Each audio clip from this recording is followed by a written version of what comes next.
Oh, yeah, my what's the deal was originally going to be what's the deal with the 65 game rule. We're live? All right, and welcome back to the Paisan Sports Podcast presented by Recliner Media. Dante DePlacido joined as always by Zach Deal of What's the Deal Sports. So I've got to ask, what's the deal with the Phillies? They can't hit, they can't pitch, they can't seem to do anything. What's the deal? I thought it was interesting that they've already went into the well. I mean, what was it? It was either last season or the year before. I referenced this numerous times on the podcast how they were the last team in baseball, might have been last season, to bring a prospect up to the major leagues, and I think that was, Otto Kemp? If I believe correctly. Was it Otto Kemp? No, it was the pitcher that they ended up trading, Mick Abel, right? Or it might have been 2 seasons ago. I don't want to, get on top Mick Abel, I think it was 2 seasons ago. Last season, I believe. But they just brought up a guy who wasn't even ranked in their top 30 prospects. And it was because a lot of people can see him as a specialist. He is 25 years old in Felix Reyes, and he comes up in his first at-bat. I also thought it was extremely interesting that he was the 7th Philly in Phillies history specifically, not in MLB history because there's been a lot more, but I still would have believed the stat if they said in MLB history because it is pretty rare for a player to hit a home run in their first at-bat. And not only that, he hit a home run off one of the best pitchers of this generation in Chris Sale. Yeah, no, the funny thing is, I'll be completely honest, I had never heard of him until they gave him the call up. And then He hit 4 home runs in spring training. And he was the 2025 league MVP of the league that he played in. So he's been highly touted, but he wasn't in the top 30 prospects because people think that his defense is just kind of blah. He had a stint at shortstop and in the infield at third base as well. He was really bad at third base.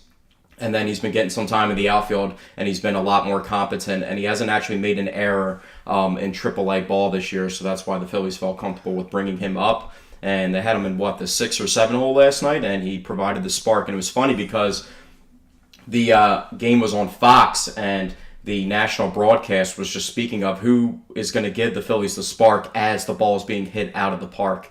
And it was pretty shocking, like I said, coming off of Chris Sale, one of the best pitchers in the game right now and of the past decade and generation. Yeah, and, looking at what Felix Reyes has been doing in the minors, which is what, of course, the first thing I looked at ahead of yesterday's game.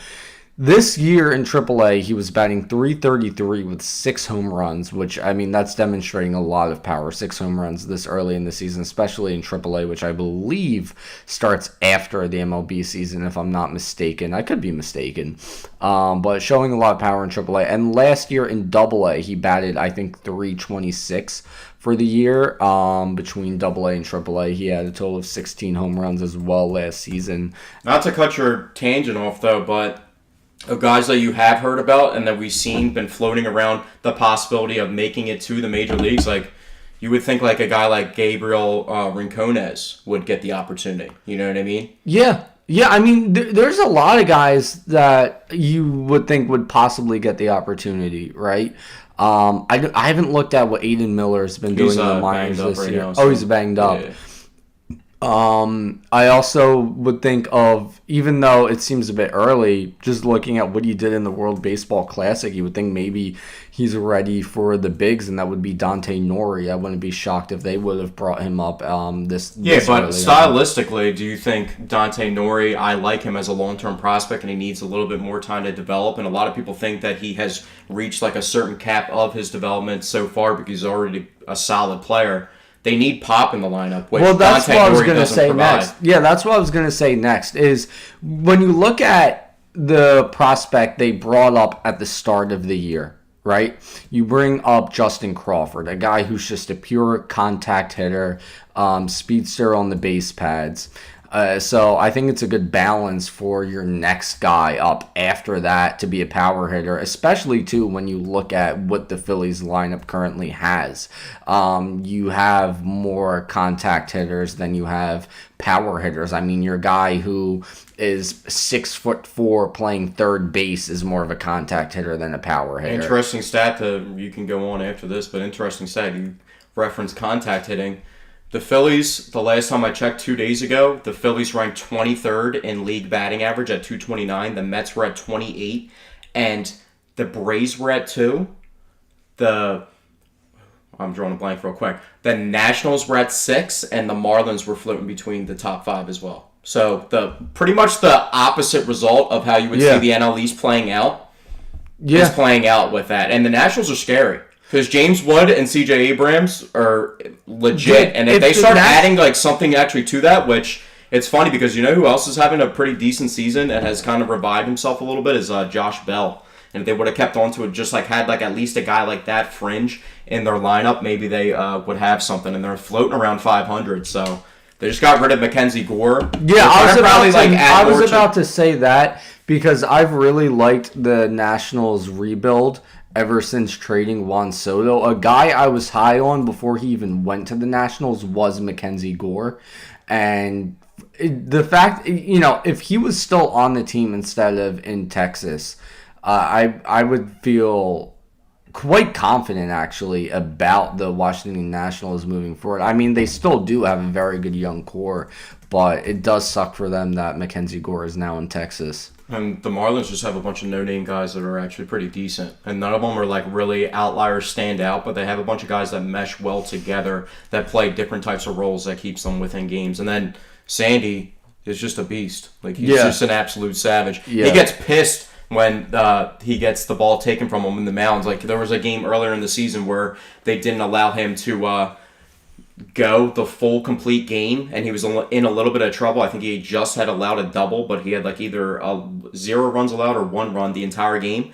And that was the game where the Reds and Ellie De La Cruz stole home to tie the game in the bottom of the 9th, and they ended up losing with that decision. So, I mean, the teams in the NL East, with how bad the Mets are on the rubber match today and possibly could be swept. The Phillies could be swept. 7-14 right now. The Phillies are 8-12. Two teams that have spent a ton of money. They've secured losing 3 straight home series and could be swept in this series after giving the Cubs, the hottest team in baseball. Well, in terms of getting swept, and we'll get to this in a second, but I do feel confident with Andrew Painter on the mound tonight. But going back to what I was saying about the lineup, right? So, right now, your big power hitter is Kyle Schwarber, right? You have a guy who's a decent power hitter at this stage in his career, a decent power hitter in Bryce Harper. And you have another guy who is only a power hitter, not really a contact hitter, and hasn't been showing a ton of power thus far in Adolis Garcia. Outside of that, you have Bryson Stott, you have Alec Boehm, you have Justin Crawford, you have Trey Turner, you have a lot of contact hitters. JT Realmuto, I wouldn't consider to be much of a power hitter at this stage in his career either. He's probably good for 15 home runs. So to add a guy, in the playoffs, though. Yeah, but looking at the regular season, Brandon Marsh, another contact hitter. So to add a Felix Reyes who has demonstrated his power immediately in the big leagues is a very good sign. Now, they did call him up because they made room by putting Yohan Duran on the 15-day disabled list, which that sucks. So I do wonder what they do once Duran returns. I think they should keep Reyes in the bigs, but I don't know.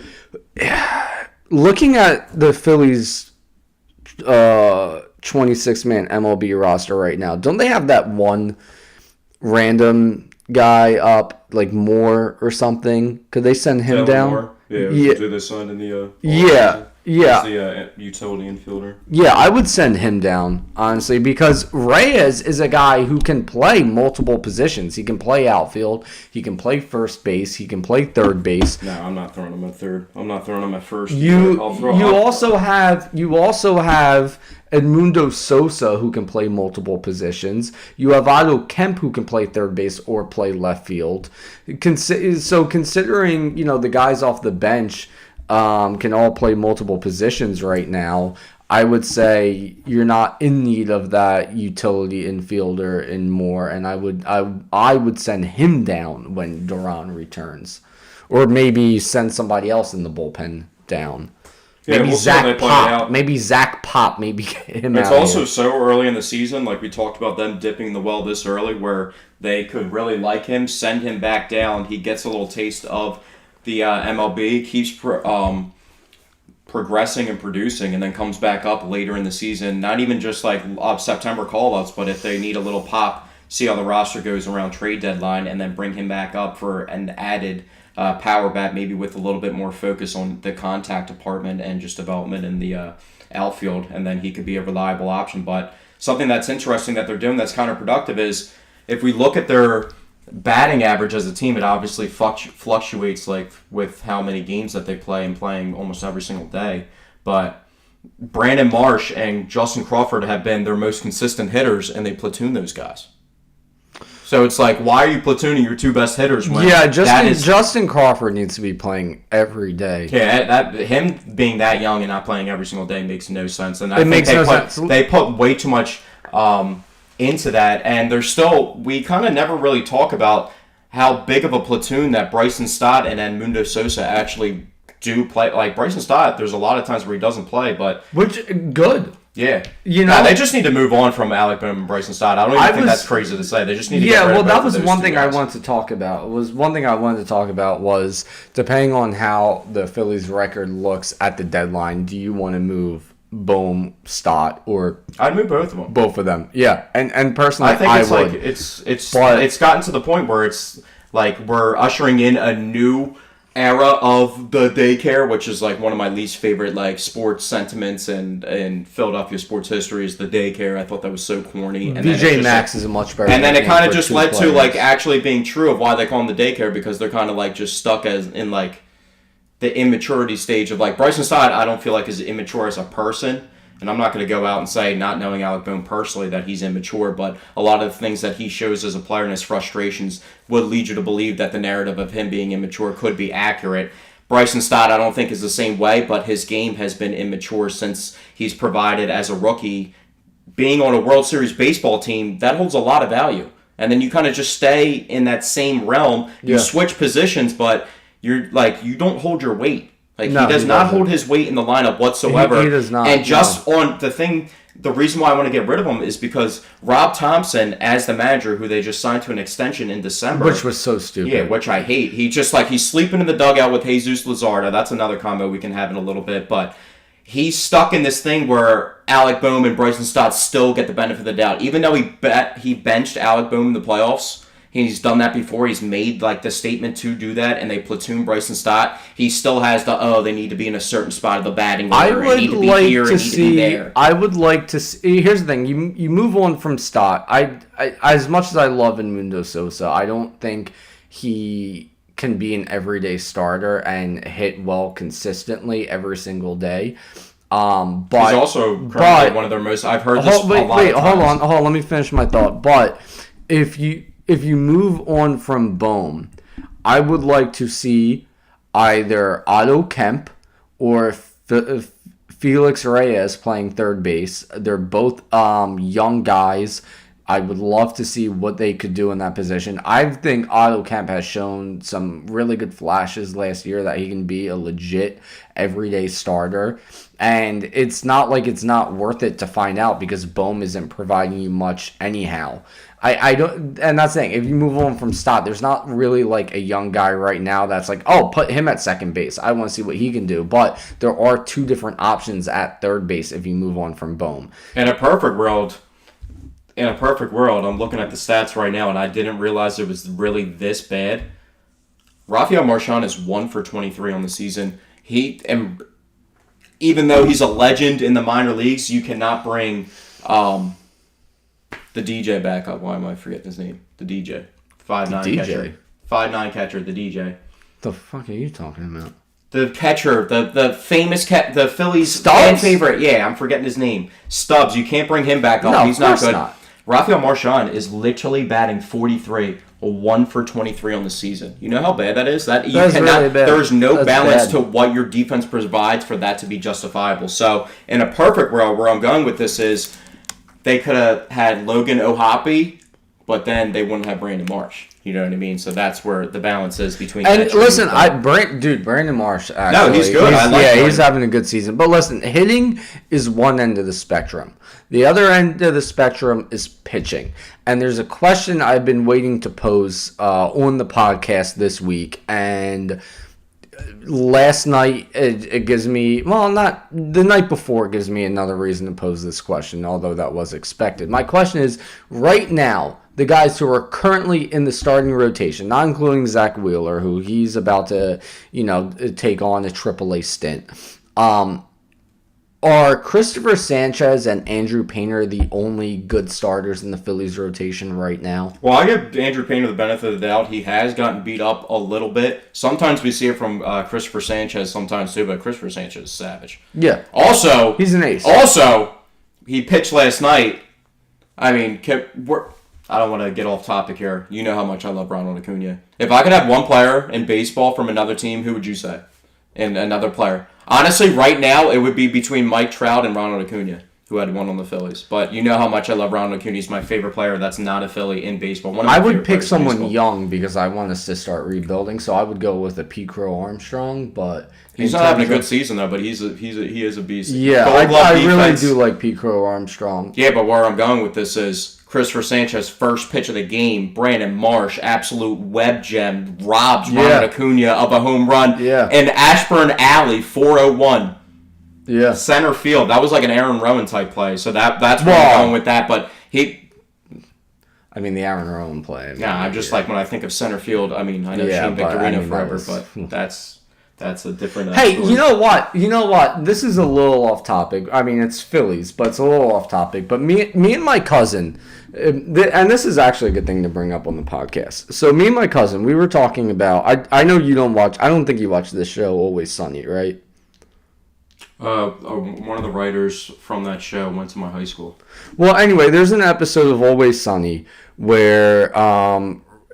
Mac gets into it with a mall worker because the mall worker has never heard of Mike Schmidt, and he goes on a tangent, and then he goes, "Next, you're going to tell me you don't know who Von Hayes is." And Charlie goes, "No one knows who Von Hayes is, right?" Now, Von Hayes, a guy who played from 1983 to 1991, he had a very decent career. He was a one-time All-Star, 259 career hitter. He really had a good on-base percentage throughout his career, swiped a lot of bags, played for the Phillies for many years, right? And most people in today's generation don't know of Von Hayes. So what me and my cousin were trying to figure out is who is the modern comparison to Von Hayes, a guy who played for the Phillies for a long time, had a decent career, nothing crazy, and 20 years into the future, no one's really going to know who he is. Off the top of my head right now, you want to know the name? Yeah. I'll give you $5 you guess the name off the top of my head. There's one player locked and loaded. Locked and loaded. Well, can you give... Hey, I don't is know he a current Philly or a former Philly? It's exactly what you just talked about. Former Philly. I'm guessing during the Charlie Manuel era? Around that time. Somewhere in there. I can't remember off the top of my head. I don't know if he played for that long, but you wouldn't... Is it Pat Burrell? No. I don't know what Pat Burrell... Well, I'm saying 20 years from now, people don't know Pat Burrell. Draft pick in baseball. Most overall baseball fans would know who he is. It's somebody Marlon Byrd. That's a good one. That's actually a good one. I don't think he was here. I don't think he was here that. Yeah, I don't think he was here that long. I do know he returned in around, I think 2013, 2014. He came back to the Phillies. How many total years with the Phillies? Five. How many teams he played for? He played for like 10 teams. He played for the Phillies twice, and he never played for any other team more than for 3 seasons. Played for the Phillies for 5 total years, and that's the most of all these teams that he's played for. So he would be considered a longevity as a Philly that Von Hayes had. 1X All-Star. My first thought was Victorino, but Victorino's a bigger name than Von Hayes. How did you not? That's like... here's the thing. What age fan... Hold on. Look at this, though. Look at this. We're messing up with the camera too. We're using. All right. But look at this. Right.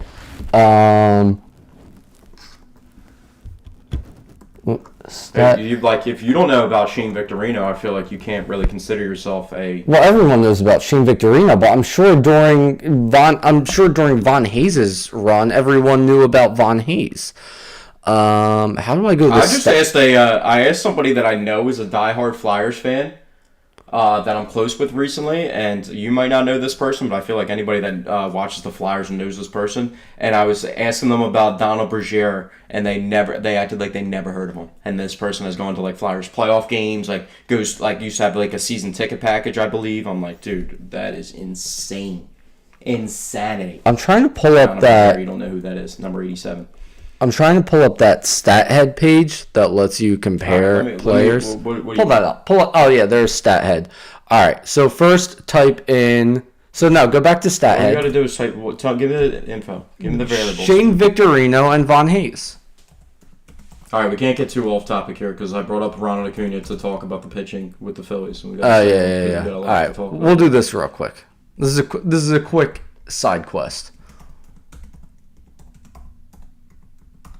Because Andrew Painter has gotten beat up too, but when the Jesus Luzardo floodgates open, it's a whole different type of story.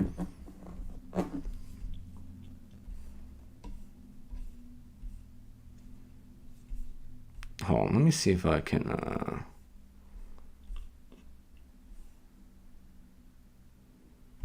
All right, we gotta keep moving here. Well, anyway, if you look at the career stats of Von Hayes and Shane Victorino, they're quite comparable. Now, here is the one variable, though. After speaking with my father on the matter, who he was around for Von Hayes, apparently the Phillies acquired Von Hayes in a big trade, so they had high hopes for him, and he kind of was just mid throughout his whole career. So people weren't too stoked on Von Hayes, but they were stoked on Victorino. I'll tell you one Phillies player that people will not remember. I'll tell you two. This one is probably somebody that will remember, and I actually have something of this person's down in this basement actually somewhere. It might actually be in there, and I'll wear it on the podcast one day. It's actually right there. You see that suede thing right there? You see that suede jumpsuit? You know who that is? Who? Vance Worley's. Vance wasn't here a long time, but Vance was good. When people talk about the let me give a little side tangent here. All right, yeah. Vance Worley, I have a friend that is like a top big eBay seller, for shoes. Yeah. And he's been doing it for a really long time, and he handled some of Vance Worley's stuff, and he had a Jordan 5 maroon jumpsuit that's full suede, that's Vance Worley size, so it was always hilarious for me to wear, being 5'7", and him being funny, his size. Yeah. So I used to wear it, and it was a whole thing. I have pictures of my friends in it and stuff, and it's literally his jumpsuit, and I still have it to this day, which is pretty funny. He just pitched in the World Baseball Classic too. Oh yeah, I forget where. Well, here's the thing about the 2011 rotation was other name real quick, Cameron Rupp. People don't remember. Yeah, Cameron I remember Cameron Rupp. People don't remember him though. He wasn't here that long. Only power hitter that we had during the miserable years of Phillies baseball. And Tommy Joseph was supposed to be a power hitter, but he sucked. Yeah. But yeah, the 2011 rotation. Everyone always shares the image of the initial 5 stars, which was of course the 4 aces plus Joe Blanton. And I feel like a lot of people forget. Eventually, Vance Worley took over as the 5th starter, and he pitched even better than Roy Oswalt that year. He was a huge part of that team. And the Phillies, we talked about it before, and you see with Andrew Painter, Christopher Sanchez got boosted from 6'1" to 6'6". They just love gigantic pitchers. They traded for Carlos Estevez at the trade deadline not too long ago. Yeah, they just love throwing out dudes that are just gigantic out there. So yeah, but anyway, what were you saying about Ronald Acuna? So Ronald Acuna got robbed by Brandon Marsh, who we have to give respect to making that web gem in the outfield, but like I said, that was a reference to sometimes Christopher Sanchez can get caught, but the difference is Andrew Painter's young, so he has the leadway, and this is kind of expected for a guy in his rookie season. Jesus Luzardo, when those floodgates open, it's not just bad in Phillies history. He had the worst 2-outing stretch in the history of baseball combined, and this season the same thing has happened where last year, if those 2 games don't happen, even just one of those games happen, maybe the lesser of the 2, where the one game where he allowed 10 runs, the lesser of the 2, he would have had himself probably in the top 8 of the Cy Young voting. But this season, It's just every time that he's gotten himself in a little bit of trouble, he's just been getting completely smacked. And I just brought up Dave Dombrowski's name because they not only extended Rob Thompson, but they also extended Dave Dombrowski with them. Ranger Suarez just pitched a scoreless 8 or 9 outing and an extra inning 1-0 victory for the worst team in baseball. And they gave Luzardo the same exact contract that the Red Sox gave Ranger Suarez. So the Phillies should have just given that contract at the same age. And it comes down to Ranger's one of the best fielding pitchers in the entire league, if not the best fielding pitcher in the entire league. He's just literally it's almost like the ball turns into a basketball and just dribbles to him, and he's got Velcro in his mitt and some of the plays that he makes. Obviously, he's never going to touch the velocity that Jesus Luzardo has. He's never going to touch the high-end stuff that Jesus Luzardo has. There's always those guys just have that stuff. He's just a great he's a great contact pitcher. Yes, he just has the stuff where he gets in trouble and he'll give up 5 runs sometimes, but then he also can get himself out of a bases-loaded 1-out situation. Jesus Luzardo, you better start running to your local sports betting book and seeing what the over is and smack it, because the second people get on base with Jesus Luzardo, everything just completely falls apart. And speaking of Joe Blanton, that was always Blanton's issue. Do we keep getting upset? I mean, it's the same thing over and over, but of all the guys, of the Ben Simmons, of the Tobias Harris, Carson Wentz, all these guys that have upset us, that we've put all the blame to, now it's kind of shifting towards Alec Boehm and Brandon Marsh. Mickey Moniak. I mean, Mickey Moniak's obviously having a better season in Colorado. It's a little easier of a park sometimes to hit. That's our reference. I have a new segment for Colorado sports, too, that we have to add in here for the podcast to show some love to Recliner Media. But where I'm going, Taijuan Walker is the worst of all those guys. And all that hate is literally 100% Taijuan Walker needs to go. And I'm done waiting for Wheeler to get back from his minor league stint to replace him in the rotation. No, he needs to go now. Why are we not a bullpen game? I would take a bullpen game over that. I would call up someone else in the minors without him being involved in the bullpen game to give you 2 or 3. There's not who's our top restriction. I mean,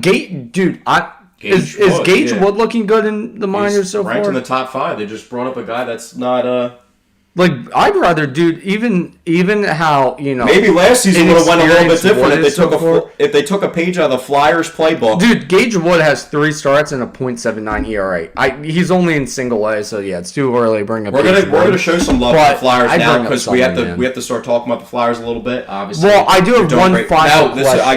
I gotta tie this in together. Okay. So if the Phillies would have taken a page out of the Flyers book, Martone scored that goal last night in his 10th career NHL game in the playoffs. And the first Gage Wood was eligible to be brought up to the majors last season. What if they would have brought him up for a little just pitching edge in the playoffs? Pitching wasn't the issue in the playoffs, but I do see what you're getting at. And we will get back into the Flyers in a moment. But my final question regarding Phillies baseball: are the Phillies going to miss the playoffs this year? No, I think they're going to string it together, because I think they're always actively trying to upgrade the roster. I'm not really too concerned about Adolis Garcia. I really do think they should. No, I think he'll pour it on eventually. I love his defense too. His arm is ridiculous. His arm is crazy. They need a backup catcher. Yeah. At least by the trade deadline. By the offseason. Get rid of Bohm at the deadline. I think he has a little bit more value than Stott. Just because he's got a little more value, and you have options to replace him currently. If I'm I think it's the easier choice to trade him over. What if they just go out and do it now, even though it's a second stint in Cincinnati? No, listen, they go out and do it now. It was a second stint in Cincinnati already. Eugenio Suarez, power bat, pop. They need that. The Reds have one of the lowest batting averages. Literally, I think the Reds right now are sitting with less than 70 hits on the season. You go get a guy that's a right-hand bat to replace your power bat, and that might be the balance. And then you finally have somebody you can put in the cleanup spot. And he was a guy that he's not on a crazy contract.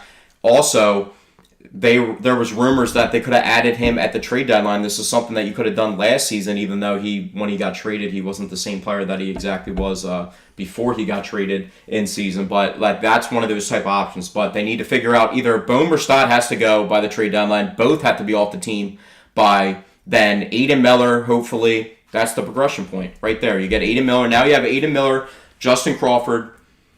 I don't know. I've talked about this so many times, and this was when he was in the leadoff spot, but like half of Kyle Schwarber's hits are home runs. When he doesn't hit home runs, he's just not good at baseball. I mean, it's just a clear fact. Yeah, but he hits a lot of home runs. He hits a lot of home runs. He's just not a two. Like, no other team in the league has a two-hole hitter that bats that low of an average, regardless of how poppy they are. But he also gets on base a lot. Yeah, but he's not a good base runner. We've had this argument so many times. You've said but it's still a run that can just come put him in the four hole. Just put him in the 4-hole. No, I mean, listen, I have nothing against putting him in the 4-hole. Don't get me wrong, but I would feel good about Justin Crawford in the leadoff spot. Trey Turner, Bryce Harper. I don't care about the I like Crawford at 9, man. I like Crawford. I like him getting on base and stuff, but there needs to be like a balance in the lineup. I just need him to start every day. Because I think Adolis Garcia, his best work can be done probably in the 5-hole, and I think he would be one of the best 5-hole hitters. To me, he's like a baseball. prototypical 5-hole hitter. That's what I see him as too. I think he it's not like the most consistent power, but he has enough to get it out. He's like pretty much what the early stages of Nick Castellanos, exactly what he was providing for the Phillies until they started trying to make him the 4-hole hitter because Alec Bohm just can't handle that responsibility. Yeah, nothing is working with Bohm. They need to just move on from him. They need a backup catcher. They need a backup catcher. You need a third base or an infielder just for because Eugenio Suarez would be perfect too. Get him on that contract. You're not like tied to him, like completely committed for the future to have the Aiden Miller progression when he's ready to go, and you could still like DH. You have different options with Eugenio Suarez, and it wouldn't just be like something that's keeping you in the way, as opposed to like Alec Bohm, who's like still at a realm of a young age that you'd be like, oh, I have to pick between Aiden Miller or Alec Bohm or Bryson Stott and Aiden Miller. You know what I mean? So I feel like that would be a good trade. A guy like that, not exactly him. Maybe that is the trade they make, but that's the type of trade I would make if I'm getting rid of Alec Bohm. Yeah. But anyway, moving on now. We're both rocking the 76ers. Now, we're not just both rocking the 76ers. We're rocking the 76ers throwbacks, which does feel a bit more appropriate because the Sixers announced they're going to be wearing the throwbacks for every home game in the playoffs, which I think honestly, they should do it just for every game because if you remember during the Iverson era, the black jerseys, that was their away jersey. So honestly, I would just rock this every game if I'm the Sixers. My favorite jersey is that, but the blue alternate one. The blue alternate is tough. But anyway, coming up at 1 o'clock today, we have Game 1, Sixers versus Celtics. Zach, how are you feeling? I mean, the first thing that's going to come out of my mouth is going to be about a different team, but it shows the hope. The greatest player of all time last night went into the series with a plus 400 underdog in LeBron James. No one thought they had a chance without Luka and Austin Reeves. And Kevin Durant gets ruled out right before the tip. And the Lakers, LeBron ended up having like 8 assists. But I say that to say, no one thought the Lakers had a chance in that series, and they were the higher seed. And the Sixers, without Joel Embiid, I don't know if you've seen my fantastic or fascinating Philadelphia Sports Stat of the Day series I've been doing on sports media recently, but the last time the Sixers had a top lottery pick make a playoff debut was actually Markelle Fultz and Ben Simmons in the same season, and that was without Joel Embiid, and they won that game, and Ben Simmons went for a huge performance, almost a triple-double. So I say that to say, even with the Celtics, we have to show love. I mean, people in Philadelphia sports, as a Philadelphia sports fan and a Philadelphia sports podcast, I don't think it was emphasized enough how brutal watching the Boston Celtics win the championship was. And in the fashion that they did, kind of just cruising through the league. Yeah. And they've been the top team pretty much in the East for how many years now? Whether they were just couldn't get past LeBron when he was in Cleveland, but the valuable experience between Jaylen Brown and Jason Tatum and what they have accumulated over those past seasons. Jason Tatum's coming back from injury, but I say that to say, if the Sixers want to have a chance in this series, Paul George has to live up to that contract and torture Jason Tatum on defense coming off that Achilles injury. Yeah, no, I think, well, here's the thing. I think I completely agree with you. I think that's a big key to this series is Paul George defending Jason Tatum.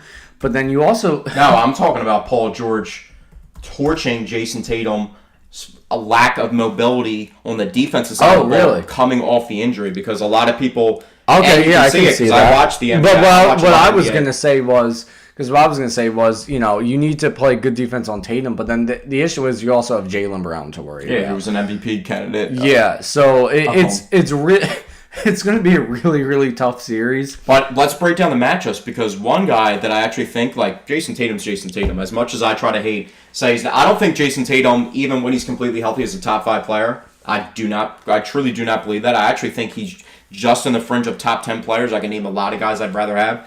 But I also have to admit, he is a great player. And when he gets going like he did in Game 7 a couple years ago, when we should have won that series with James Harden, we had the closeout game in Game 6. Game 7, he was cooking us. He was absolutely terrorizing us in that game. So he has the ability to do that. But him coming off that injury, no one really expected him to be in this moment and be in this spot. We know the Celtics are still dangerous. He isn't the same cog. I mean, they talked about breaking up Jason Tatum, Jaylen Brown for how many years when he couldn't get past the Cleveland Cavs until LeBron moved to the West, and then he was fighting with the Heat and some of those situations and everything that happened with that. But they talked about breaking this up. They finally got through and made it past and won the championship. They have a really crazy-ass head coach in Joe Mazzulla, who...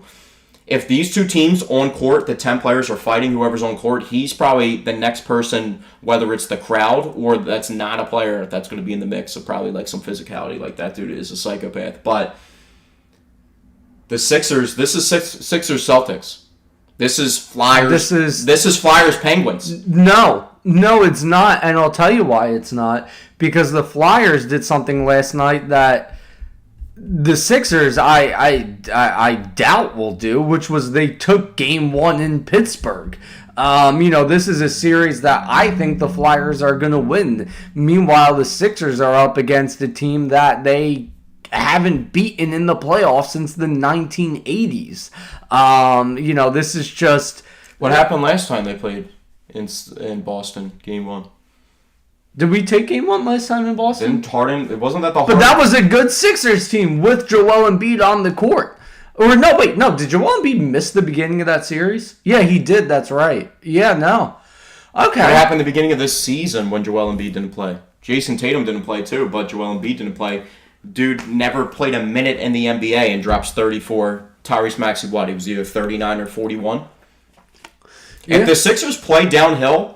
and Paul George can start getting downhill himself. I think Paul George is the biggest key to the series. But if the Sixers can get downhill, Nikola Vucevic can get former Sixers legend Nikola Vucevic, who was drafted by the Sixers. Yeah, plays for can get torched. He can get torched. They don't have Kristaps back there, who Kristaps isn't sometimes when he shows up a little bit, he can play a little bit of defense, not a great rebounder, but that Queta dude that they have, Neemias Queta, he's been killing us all regular season. He's actually been, and they have Sam Hauser off the bench that can hit like 8 threes or whatever. I'm not a big Peyton Pritchard guy.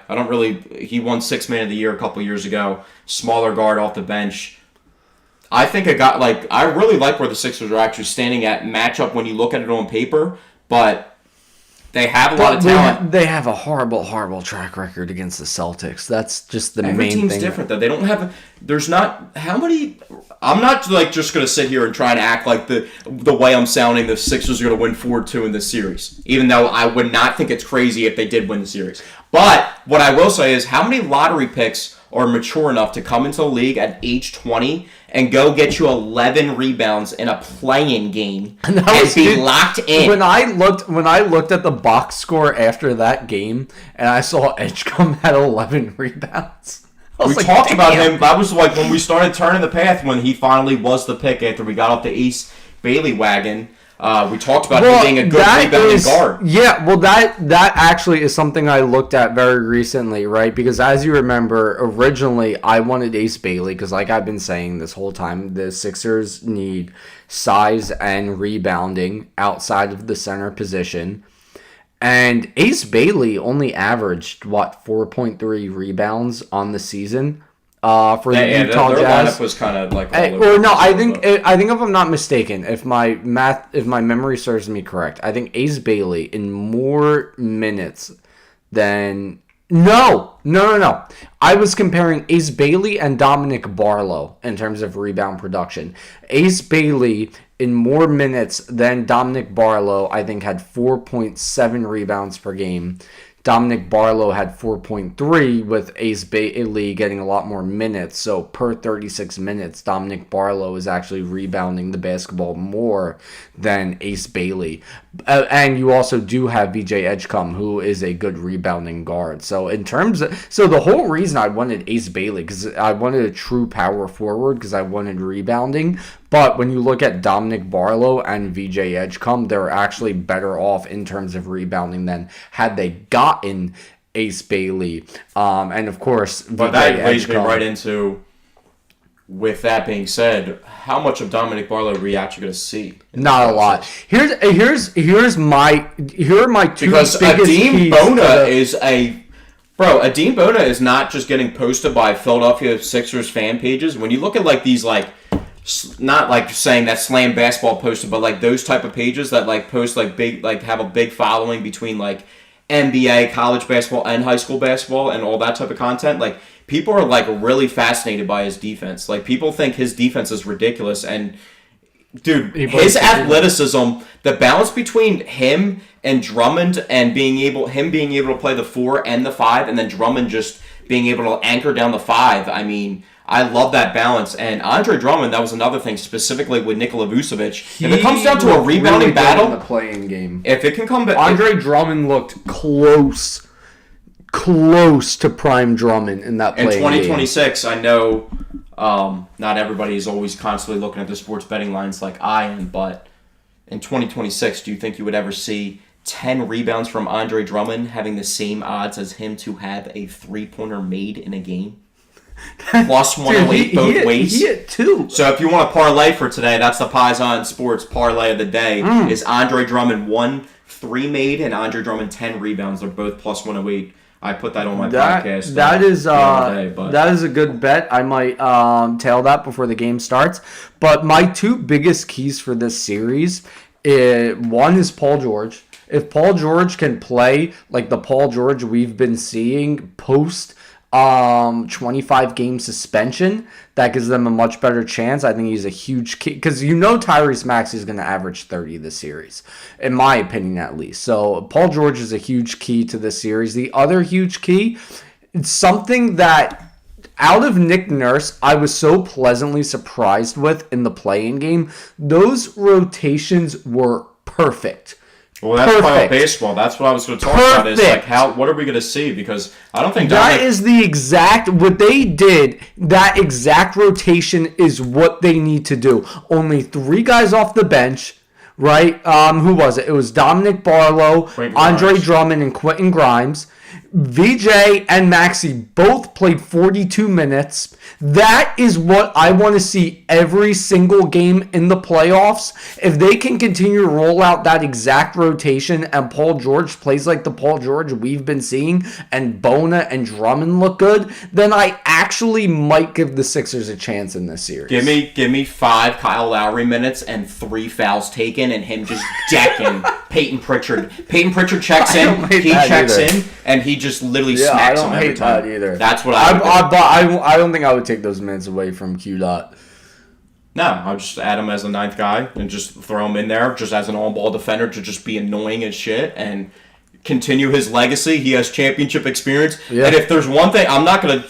Like, back in the day, Kyle Lowry was dropping 20 for years on end. Like, the all-star Toronto Raptors Kyle Lowry, he's not scoring any points and he can't be efficient on offense. Maybe a little bit as a playmaker, but he could... Maybe we could see him for 2 to 3 minutes to literally go out there and just give the edge because the tone gets set. Like, I don't care if it's 40-year-old Kyle Lowry that, it's game time when Kyle Lowry's coming into the game. It sounds stupid and it sounds like I'm just trying to, play into a fan favorite and everything. But, if this is the last hurrah for Kyle Lowry and he can get up for a playoff game and give you 5 minutes in a random game of, game 3 where you just, feel like you don't have the physical edge and he just needs to go out there and set the tone and just, reach in the cookie jar, get some fouls and just, make things physical, I would do that. Yeah. Especially if they're lacking an edge. If you come to game 3, it's in Philly, you lost 2 in Boston, and you come back and you're starting to get, you're down 12 early, and Kyle Lowry checks in Philly when our defense is looking bad, and he starts getting physical and he gets a steal, what do you think the crowd, and they start going on a run? Yeah, no, listen, listen, here's the thing, too, and this is going to sound stupid, but sometimes it's the case, in my opinion, is the decision to wear the throwback jerseys at home. I think it adds a different aura, a different energy into the building. You know, it's nostalgia for all the fans in the seats. Who's the first player you think of? Don't say Allen Iverson. Outside of AI? Yeah, I got one guy in my mind. Iggy. $5. Iggy. That's the second guy. I mean, yeah, obviously, but like to me, it's like when I see that jersey, I'm thinking about Samuel Dallenberg blocking shots in the middle of the paint. So I'm thinking about that era. I'm thinking about John Salmons running around getting rebounds. Salmons. No, dude, fuck I'm thinking about Rodney Carney, 6'8". That guy, I don't remember. Rodney Carney. That was like Willie Green was my dude. Willie Green. He just got fired by he was the Pelicans coach and got fired. Who's another random Sixer from? Dude, people forget Matt Barnes was a 76er. Yeah, it was like they had a stint. The Sixers had a stint, and when they were trying to get help for AI, where what about Matt Geiger? I think it was the 2003 or 4 roster where they had 3 or 4 number 1 overall picks of the past decade on the same roster with Allen Iverson trying to figure out how they were going to help him out. But that was kind of the era of like the middle people. Kevin Ollie.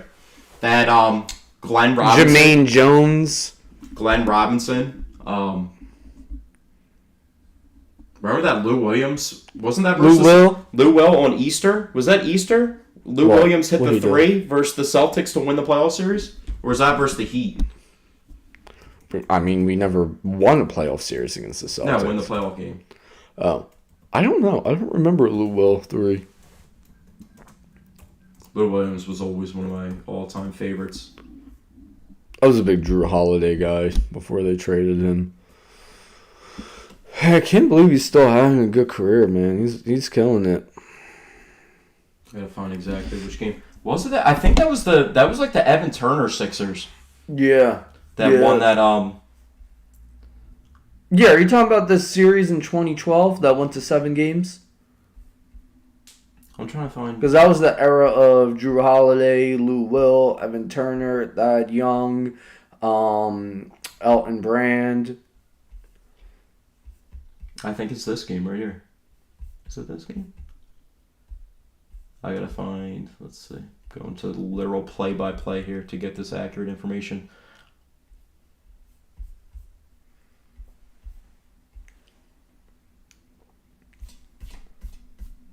I will say one thing while you look at that is...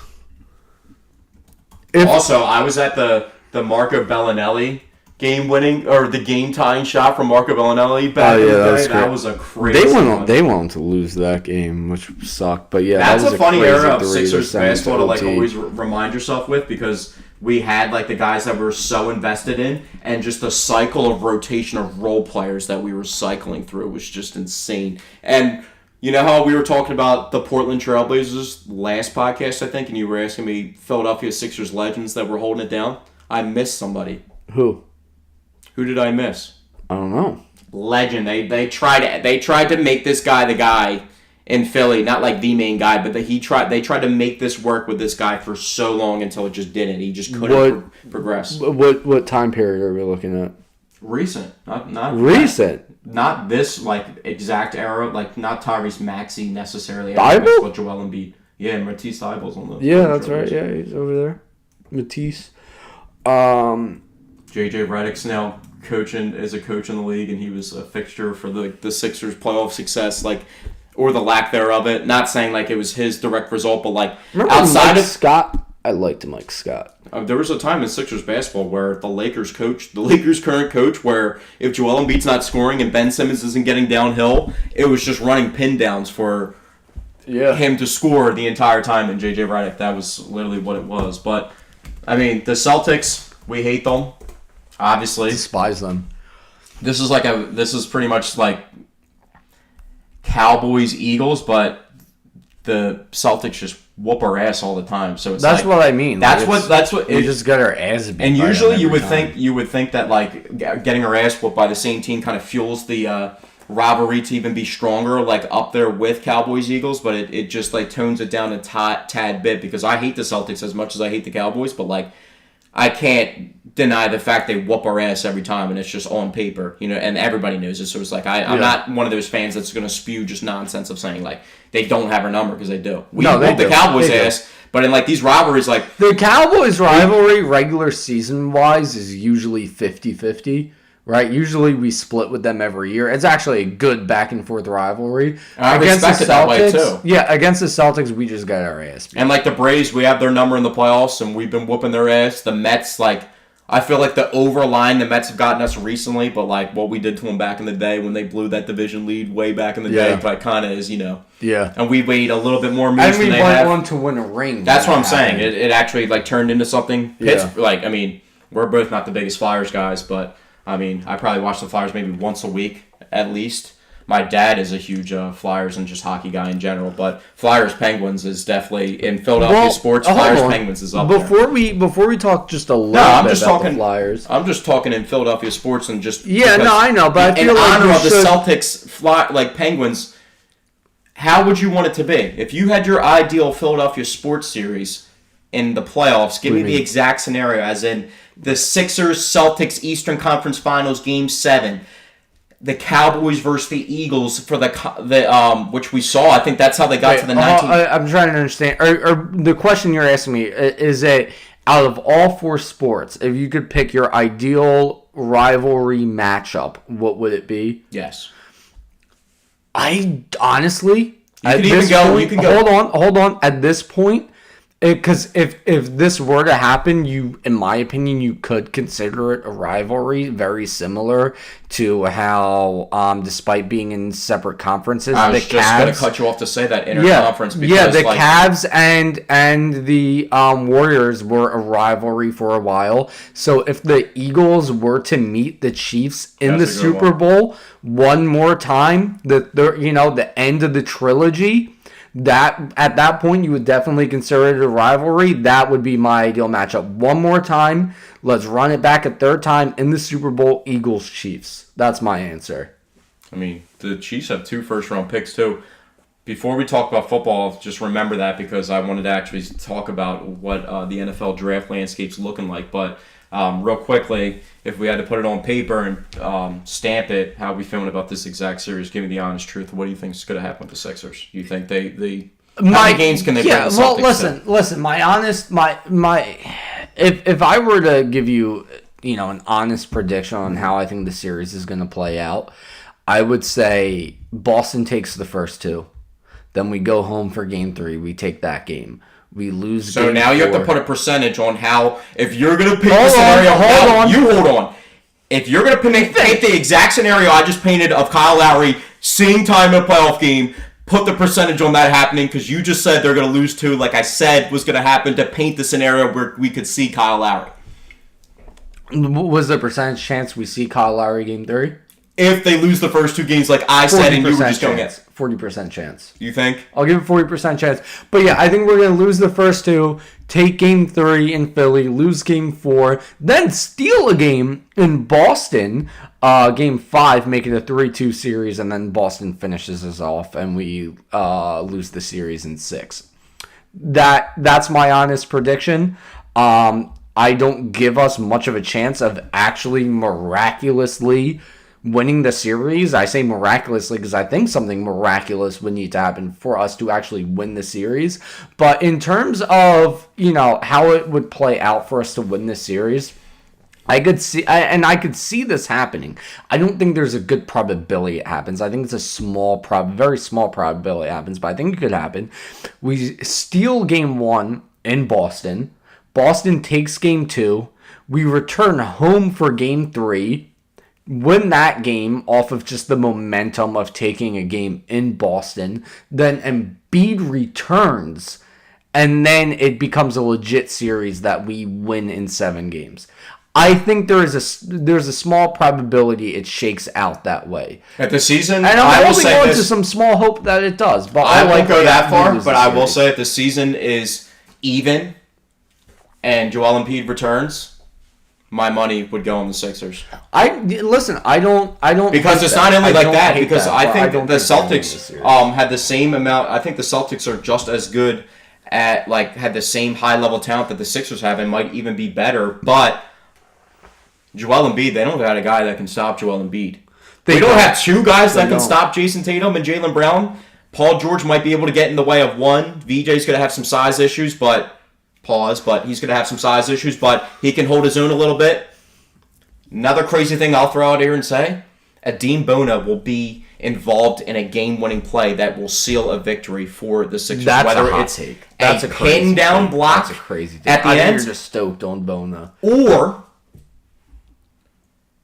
you will see one of the craziest Aaron Gordon-like game-winning shots from Adem Bona, where there's 0.7 seconds on the clock, and Tyrese Maxey inbounds the ball at the rim because the alley-oop is the only shot that they have time for, with around 0.5 seconds left, and Adem Bona literally dips his arm, honey dips inside the rim, and literally gives the finger to the ground. Listen, I'm going to say one thing. The likeliest Sixer to have a game winner this series, in my opinion, is VJ Edgecombe. A guy you know what sparked me to say that crazy stuff about Adem Bona? What? You forgot about Mike Scott's game winner in Brooklyn. Well, listen, but here's what I will say.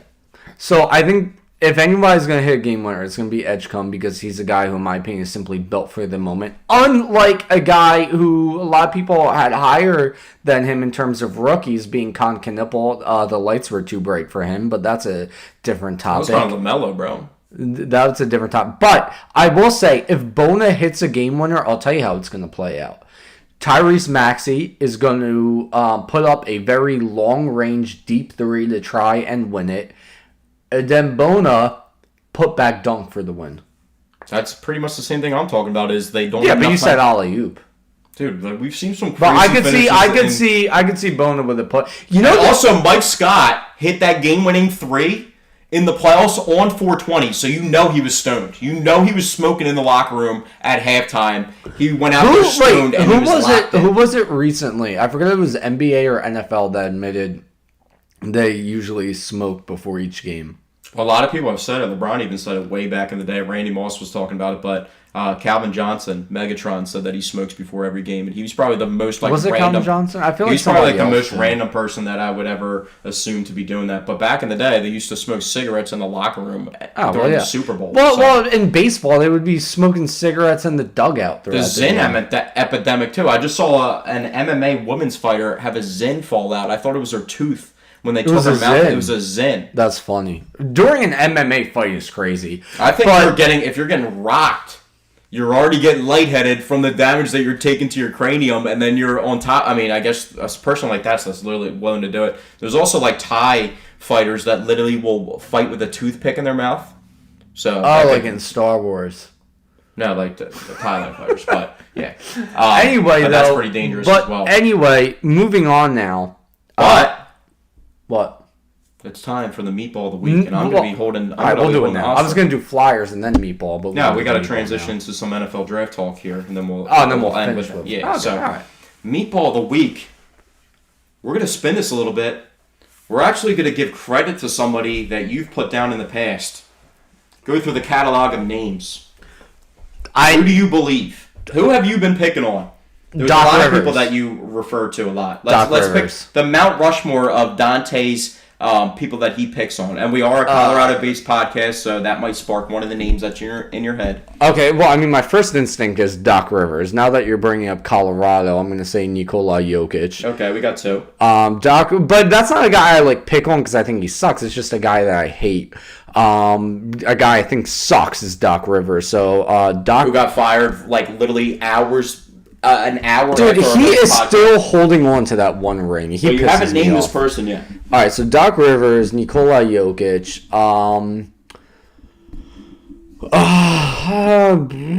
Taiwan Walker. I mean, that's. I don't know if I would. Very that doesn't really trigger me to put him on the Mount Rushmore for you. Well, who are you thinking of? There's a person that's been involved in this segment that could sponsor this segment if you want. Oh, the Giants GM? Yeah. So we're going to get the Giants GM claim. I just turned 29. Wait, hold on. Are you making him the meatball of the week? No. Okay, because you have gotten upset with me for continuing to make him. I just said I'm going to give him credit, and then I'm going to flip it back to say if we should give him credit. That was a good trade last night. I just turned 29 years old.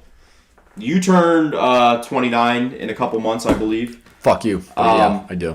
Dexter Lawrence turns 29 in November. Are you trading the 10th overall pick in the NFL draft in less than a week for Dexter Lawrence? Listen, here's what I think about that. But to be clear, who is the meatball? The Bengals GM. Okay. That made that trade. All right. I mean, to me, I don't think it's as bad of a trade for the Bengals as some people are making it out to be. You look at the fact that the Bengals have been desperately needing defense for quite a while now. Dexter Lawrence is a great defender. Now, is he 29 and you gave up the 10th overall pick? Yes. But in the NFL draft, there's never a guarantee the 10th overall pick is going to be a great player. You know Dexter Lawrence is a great player. This is a team that, if it has a great defense, is ready to win now. The offense is there. So to go out and get a guy who's going to make an immediate impact on defense, I actually don't hate it for the Bengals. You know what's awesome, too? What? They could have just kept Trey Hendrickson on the roster. That is a good point, yeah. And they not only made that trade, they also signed him to the extension that they didn't give Trey Hendrickson. Crazy part, Dante, who did Trey Hendrickson sign with? The team they're going to not beat out for the division in the AFC North in the Baltimore Ravens. Mm-hmm. So you spend the 10th overall pick on that when, they already had issues with it. Maybe the Shamar Stewart situation, it was the meatball of our week. I mean, the Bengals actually this isn't the first appearance of the Bengals being involved in the meatball of the week because Shamar Stewart and his situation with the first round controversy last season when he didn't want to sign that contract forever. They finally got him onto the roster. Also, where I'm going with this too is we give credit to Joe Shane for making this trade. What have the Giants done historically in the Super Bowl era in 1966, that being and on, with 2 first-round draft picks? Because the Giants actually have had the most top 10 draft picks in the first round in the past decade of football. And they've had numerous instances with 2 first-round picks that didn't work out. One of them being Dexter Lawrence in the same draft class with Daniel Jones that they took at 6, with Dexter Lawrence at 17, and then trade him to get the 10th overall pick back, which is a good trade. They now hold the 5th and 10th pick. A couple years back, they have Evan Neal and Kayvon Thibodeau as top 7 picks, both of them 5 and 7. Evan Neal sucks. Kayvon Thibodeau, they had to trade for Brian Burns to, combat him just being not living up to the 5th overall hype.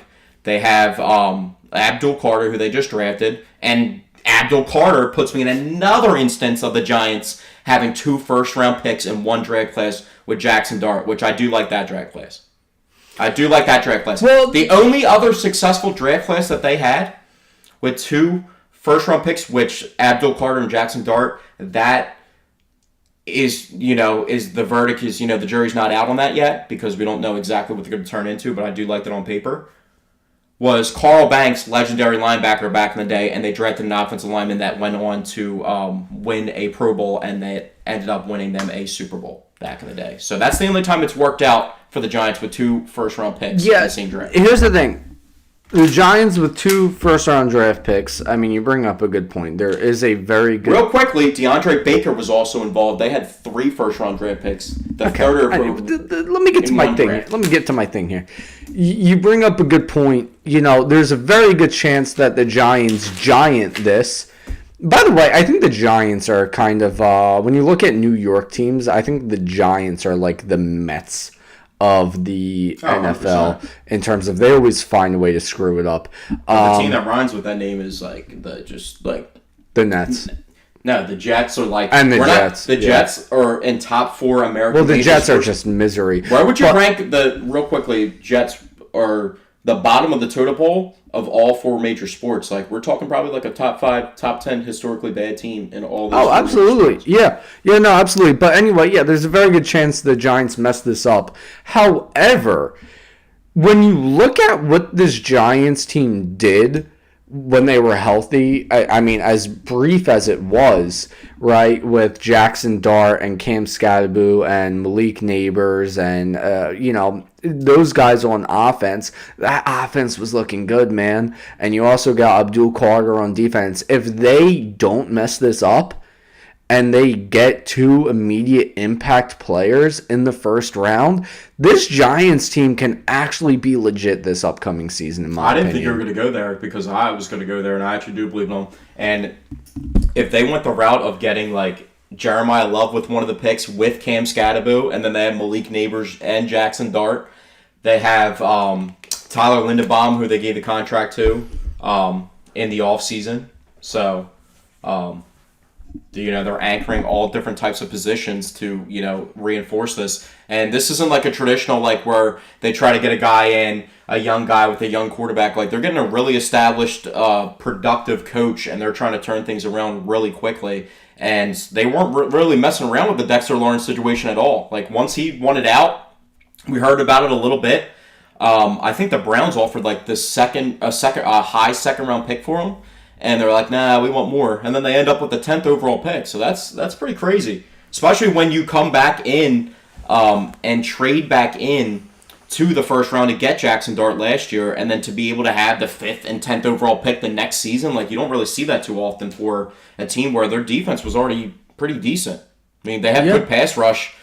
It's obviously, going to turn down a little bit. We'll see. What was funny is going into last season, I thought the defense was going to be the strong suit of the Giants. When you look at the defense they had on paper going into last season, all the pass rushers they had with, Dexter Lawrence and Abdul Carter and the other guys they had on the D-line, I thought the defense was legitimately going to be the strong suit, and then the offense showed us flashes while they were healthy, and now you have a draft to possibly build on that defense.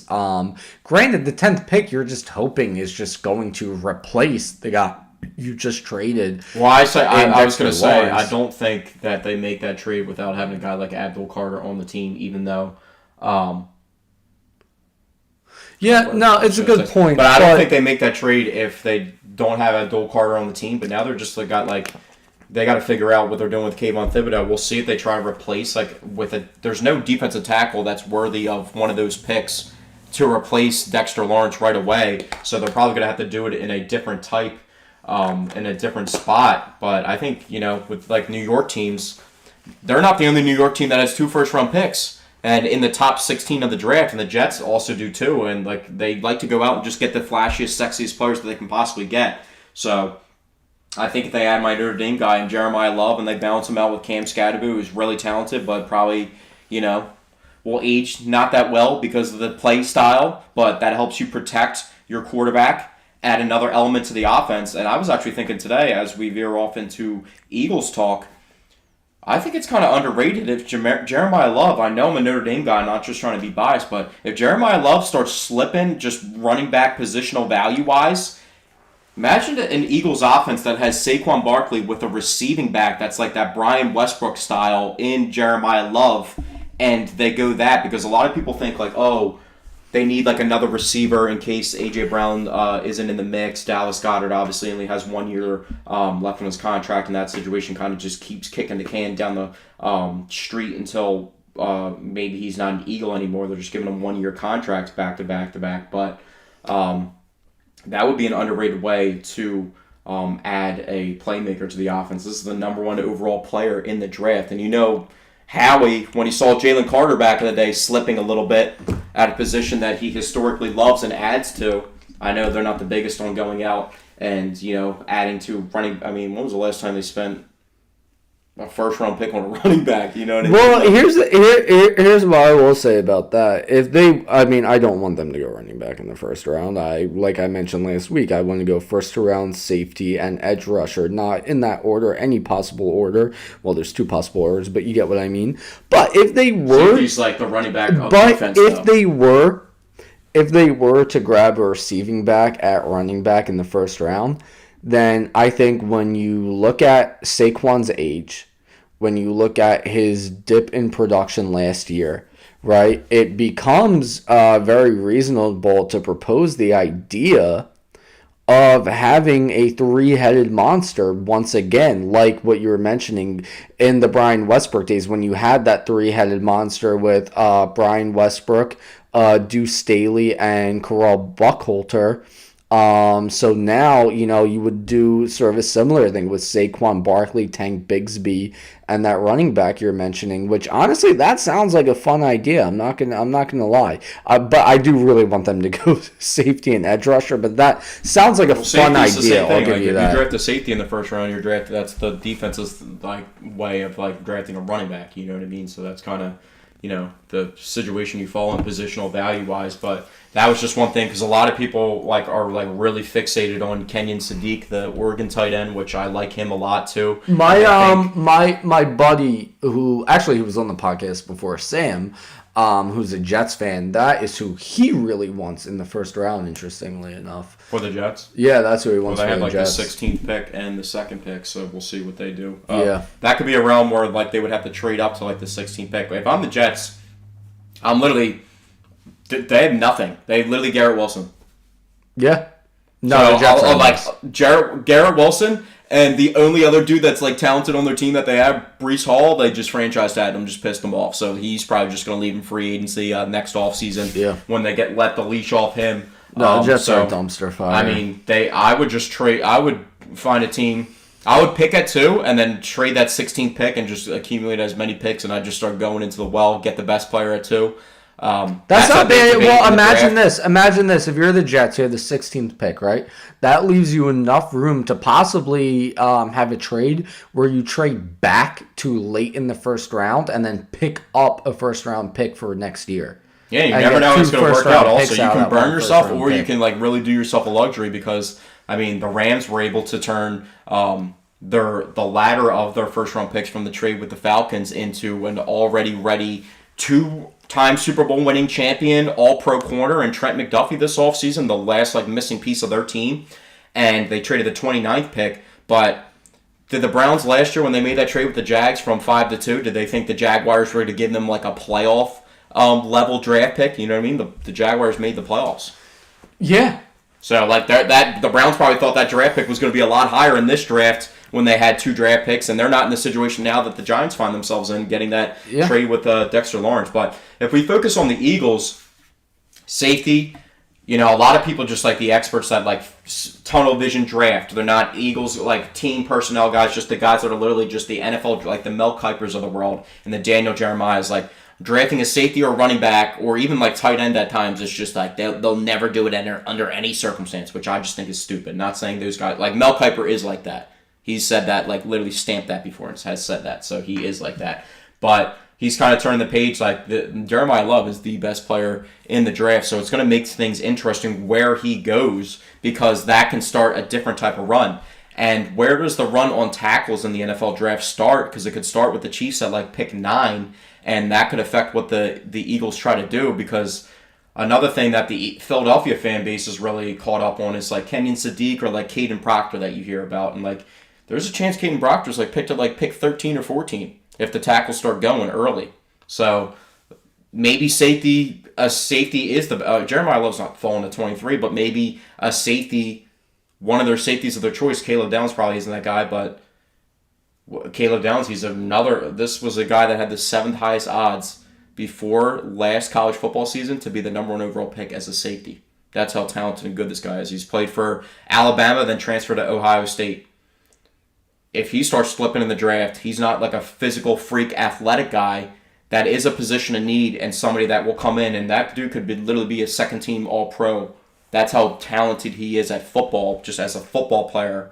He could be a second-team All-Pro safety for you, literally in Season 1, and that could be adding that to Tariq Woolen, Cooper DeJean, and Quinyon Mitchell. That could be deadly. So I don't get caught up on if he has a great second year. Dude, I don't give a shit if they draft a guard. If they traded up and drafted a guard at 10, I'd be upset in the moment. But if it's Quentin Nelson level production and he's just pancaking everybody and Jonathan Taylor's running for 1,800 yards and 20 touchdowns every year, or Saquon would be the guy that's doing that, like, am I mad at the draft pick?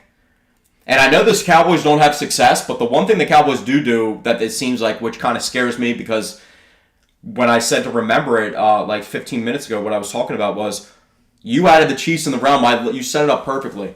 I was going to add the Chiefs into the rivalry along with the NFC East teams. Washington's picking pick 7. The Giants have 2 top 10 picks. The Cowboys have 2 first-round draft picks. And the Chiefs have 2 first-round draft picks. All the teams that the Eagles specifically compete with. Yeah. So this pick for the Eagles in a refresh year with some of the guys, it seems like they kind of are running a little bit stale on the talent that they have, and some people are upset. You know, the interior of the trenches, the advantage that it seemed like we used to have isn't the same with some of the banged up guys that we have on the interior. I really don't care what position they have. I think they just need to get the best player possible. And that's something that was interesting because Howie Roseman... Well, that's always been Howie's strategy, honestly. Yeah, but he's also I believe it now when he goes out and gets Jahad Campbell. You know what I mean? Or like when Jahad Campbell, in my opinion, was an example of getting best guy available. Yeah, but he before linebackers. I don't care if Sonny Styles is sitting there. But we had other positional needs outside of linebacker going into that draft. Like, linebacker was not our biggest positional need, not by a long shot, in my opinion. I think Campbell was just the best available. No, I agree with that, but like linebacker, we never invested in that position ever that high. That's what started making me believe all right, now he is truly, and his patience with getting Quinyon Mitchell and then trading up for Cooper DeJean and doubling down on that position. Now the BPA thing actually makes a lot of sense. And with that being said, I mean, that's one thing that the Cowboys always do well is they draft BPA. Is they always get the best player available at the spot, and then even when they draft positional value and getting a running back high, I mean, you saw what it turned into, and they were scary with Zeke back in the day. So the Washington, there's a good chance Jeremiah Love, the number 1 overall player in this draft, is playing somewhere in the NFC East. And the Eagles are probably the least likely for that to happen with, but Washington's at 7. They could use a running back to help Jaden Daniels and a young quarterback. Yeah. The Giants at 5. And then the Cowboys, the Cowboys could use a running back too. And they have 2 first-round draft picks. They could absolutely And if he falls to 12, BPA, I don't think they would move out of that spot and not take Jeremiah Love. But I know they love Sonny Styles. That's a lot of the stuff that I'm hearing. But for the Eagles, the way that I say all that to say is where I'm looking at with the Eagles now is... Before I kind of wanted to get some glue as opposed to tape for some of these holes, or the Lane Johnsons, get some depth for a future starter for that. Now I'm kind of trending towards I just want to get the best player that I can throw onto the field right now and keep this championship window of this team open. Here's the thing, right? So let's say the Eagles don't go positional need in the first round, they go best player available, right? Now you still have a positional need at safety and at edge rusher. After the first-round pick, they still have their second-round pick, obviously. And they have the early first-round pick from the New York Jets, right? Pick number 68. So that would be, the 4th pick in the 3rd round?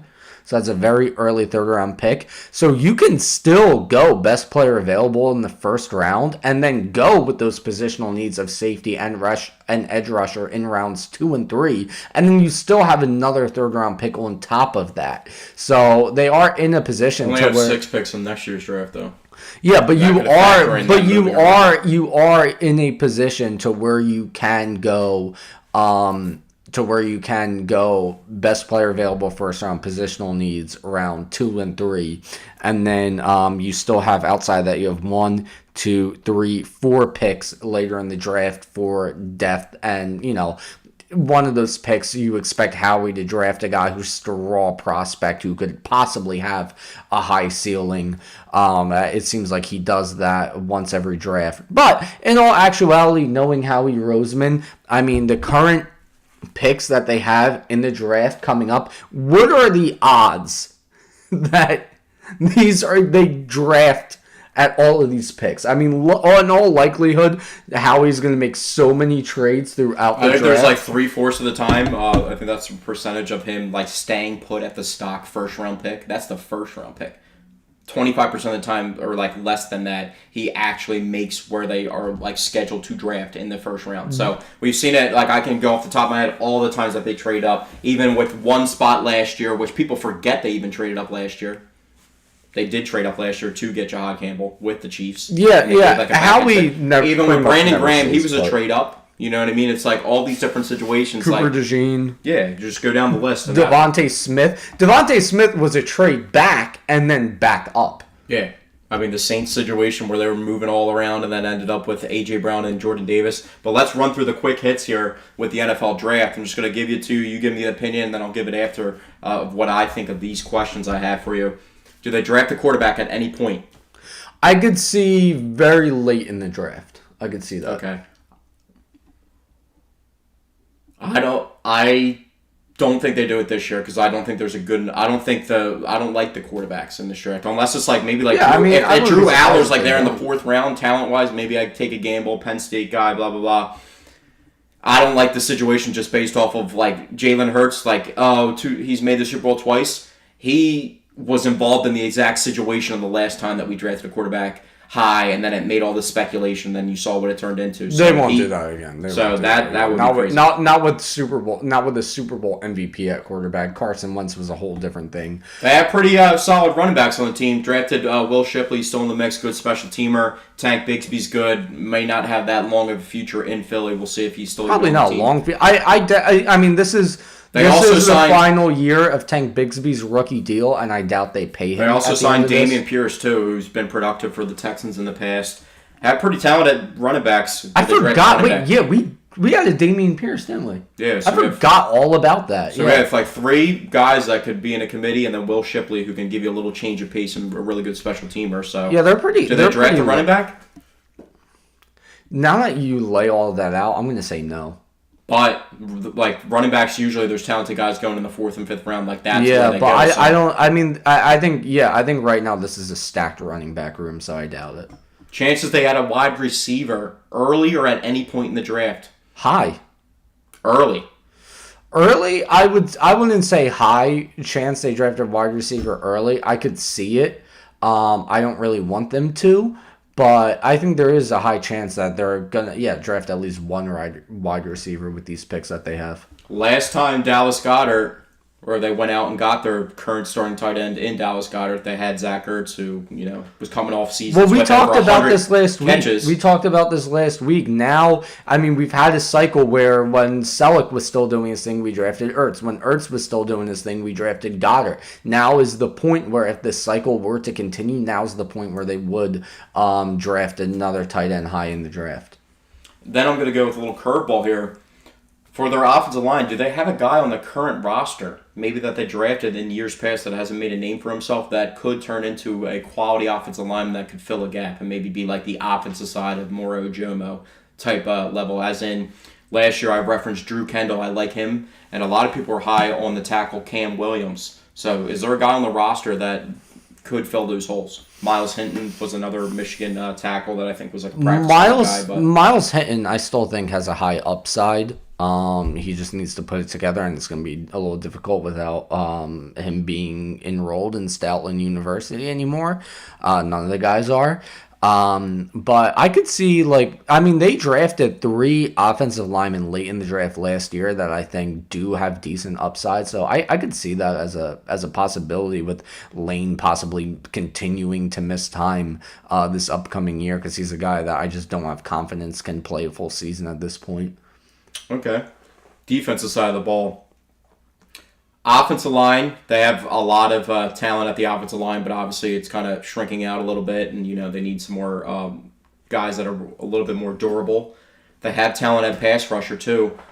What do they have a better chance of doing between picking a pass rusher or picking an offensive lineman in round 1? Because they have guys at both positions, but they could add to both those positions as well. I think pass rusher is a much bigger need. I mean, you only have 2 guys right now, and the only guy, at least I'm sold on, is Jalix Hunt. I'm not fully sold on Nolan Smith. He's shown flashes. I think he can do it, but I'm not fully sold on him. I think pass rush is a big need early on in the draft. So I would much rather see them go pass rusher. But offensive lineman, looking for, the heir to Lane Johnson, I would not hate that. Okay. Also, will we see them involved in a big trade, whether it's them getting rid of a big-time player or acquiring a big-time player during the NFL draft? I don't think so. Back in the day, they acquired A.J. Brown. There's obviously the A.J. Brown trade rumors. But that was a team that was young and rebuilding, and it was time to go out and get a big impact player. I don't see I don't see a big time player on the current roster they would end up trading right now. I'm not even going to entertain the nonsense we've been hearing about a certain big player possibly getting traded. That's just not happening. So I don't see them put it out of the realm as much as I, want to. I'm putting being it out realistic. Of the realm. I think I'm putting it out of the realm. It's, I don't Nick see them. Foles even saying it yesterday. I'm not going to sit here and. Just I don't see them getting rid of a big time player, and I don't really see them trading for one either. It would be really cool if they traded for a big time safety or pass rusher.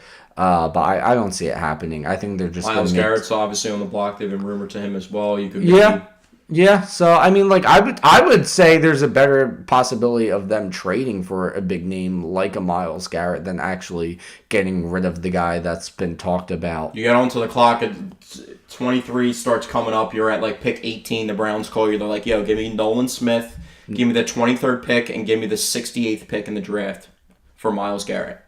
Yes. I think everybody in the world's doing that. Yeah, I don't think that. I think the Browns. I'm absolutely doing that. I think the Browns could get two first-round picks easily, especially if you get the 10th overall pick for Dexter Lawrence. Myles Garrett, he's arguably the best player in all of football. You put Myles Garrett on that defense, this team is going back to the Super Bowl. That would be interesting. They get somebody like that level. That's where I think it's people think that they're kind of I don't know. I see it how the paper folding a little bit. They just had How old is Myles Garrett now? He's 28 or 30, but Dexter Lawrence. But that's what I mean. Or I think he might be. He's definitely 30. He might be close to 31 at his this year. age. Hold on. Yeah, but that's Dexter Lawrence is good. Well, no, I'm saying he still has some time to dominate in the NFL. He's 30 years old. I would give him another 5 years. Dexter Lawrence is a good player for this decade and generation of football. Myles Garrett's top 3 players in the history of his position. Yeah. It's no, Myles Garrett a 33-year-old. I'm giving up a first-round pick for a 34-year-old Myles Garrett. That still can give me 12 or 13 sacks. I don't. Why would I care? It's the thing about him is he doesn't have the craziest injury history. It's he's athletic as shit. Can 360 dunk a basketball, but he also isn't somebody that isn't skilled. Well, let me look at his games played over recent years. Yeah, he has not missed any time at all, really. He played all 17 the past 2 years. Year before that, he played 16, 15, 17, 14. It was really just early in his career that he had some struggles with injury. Well, it was, and I think he got suspended for the Mason Rudolph thing, too. So he definitely got suspended for that, right? Yeah, no, that's a good point. And he's coming off 23 sacks last year. So, I'm absolutely making that trade for Myles Garrett. I'm not even, if I'm Howie Roseman and he says that, I'm just sold. Just immediately, yes. Yep, we're doing it. I'm not discussing it with anybody first. I'm immediately pulling the trigger. It'd be crazy if, they get on the board with, that second, third-round pick, or, even, the fourth. I think it would have to be a third-round pick, though, and, they just call the Giants and Joe Shane, yo, can we get Kayvon Thibodeau at, age 24 25? Because Howie, I talked about before that Jalen Phillips, he is the prototypical guy that the Philly or the Eagles are searching for in free agency. That 26, 27 is really good, top draft pick from before, but hasn't completely lived up to the production and the hype, and will play his best years in Philadelphia. That's always the Hassan Reddicks of the world. That's always the guys that the Eagles go after. So Kayvon Thibodeau still has that pedigree of being a top pick, a guy, not exactly him, but even guys around the league. If some of those guys come available and maybe you can trade a later mid-round pick for them, I would be down to go all in, though. But like I said, with the paper merging, I see it as last year they kind of knew the season wasn't going to play out when things started to pick up. They just weren't having the chemistry of the Super Bowl year from the year before. And some people might think that they kind of ease off the gas a little bit just to recoup, to build a bigger, larger window for more years. I kind of see it as they made the Super Bowl twice in recent memory. Like, it's go time, and they're going to do whatever it takes to get right back in the mix, whether it's like they go out and draft a safety in the first round, if it's not like on paper positional value, like the thing that they should normally do. And if one of these top prospects, there's only a couple guys that I would trade up for. I probably wouldn't do it for a tackle, but if it's sexy season and they need to go out there and get like a skill position guy or something like that, like I would go out there and just add like a guy that can come in right away. So you want someone sexy? Yeah, that's what they call it. You got teams like the Titans. Get Shawn Michaels. That's a sexy the boy Titans right suck, there. and it's they got Cam Ward, and then they draft offensive linemen that are like okay every single year. You need to get a little sexier in Tennessee. You know what I mean? You need to spice things up. But team that spiced it up last night, enough for us to talk about on the podcast now. Like I said, I'll probably watch it once a week if I'm being completely honest. This was the first game I have fully watched in probably since 2020. Yeah, I just laugh like I really enjoy watching the Flyers. I just think it's funny because like there was like such a time where the direction of the Flyers looked like it was going one way, and all I could ever see was Hardwood Classic, or the Stadium Series Classic, like Ghost Despair, Shane Ghost Despair jerseys, and like that was all about Ghost. That's been such a long era ago. But them making the playoffs, that was the first time since 2019, 2020, right around the time that they were like moving on from him and adding all these guys, and now they got a guy in like Trevor Zegras, who they traded for, that scores a goal versus the team that he moved on from, is emoting on the team at 24 years old. They got like a collection of just really good guys. They call a guy up that was literally playing college hockey a couple months ago, and the way that the tournament played out, the Flyers had a chance to pick him up and add him to the roster, and in his 10th NHL game, scores a goal in Pittsburgh versus the Flyers' arch rival in Porter Martone. Yeah, and the type of impact we saw, and that goal secured my parlay. I had Flyers money line. I had Porter Martone and Travis Konechny each to pick up a point. Yeah, Travis Konechny's been the fold. Travis Sanheim with that crazy goal that he had. I think that's what broke the 1-1 tie. And this team's just coming together. They have a backup goalie that's around our age that was a career backup that wasn't even supposed to be the starting goalie going into the season of Vladar, and he's just literally holding things down in the net. So this is a team that averaged like 25 to 27 shots on goal.